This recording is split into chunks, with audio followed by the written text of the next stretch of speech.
Did you know na pwedeng makulong ng 6 na taon ang isang tao dahil sa 2 salitang papatayin kita?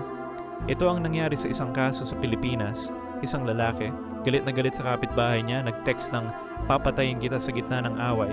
Akala niya normal lang na galit. Hindi niya alam na ginawa niya na ang grave threats, isang criminal offense na may kasamang 6 years na kulungan. Sa batas natin, hindi importante kung galit ka lang o totoo ang banta mo. Ang importante, ginawa mo ba ang threat na makakasakit o makakapatay? Kahit text message lang, kahit Facebook comment, kahit sinigaw mo lang, basta may witness or evidence, pwede ka nang kasuhan.